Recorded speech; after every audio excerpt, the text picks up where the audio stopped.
The state. Menteri Rangba ke Jylla Meghalaya Conrad kesang ma hagas ngi baar ulaong. Badon tang kawai ke jeng kabai day ba ke National Education Policy hajar arpo bat kata kadai kumno ban Pyntreikam ka.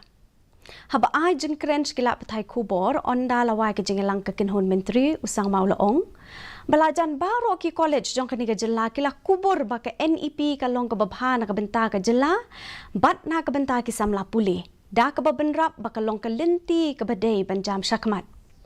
Da ka bapensyai ka nongrim jong Vice Chancellor ka skul ba nehu ulaong. Bakamla banlong setia ban kenran din biang halor kanib karai da ka babenrap bakari parok kawai kalajam Shakhmat ka badai bat kani bat kumta ka Jylla Meghalaya ru ka Donkam ban le lang kumjo.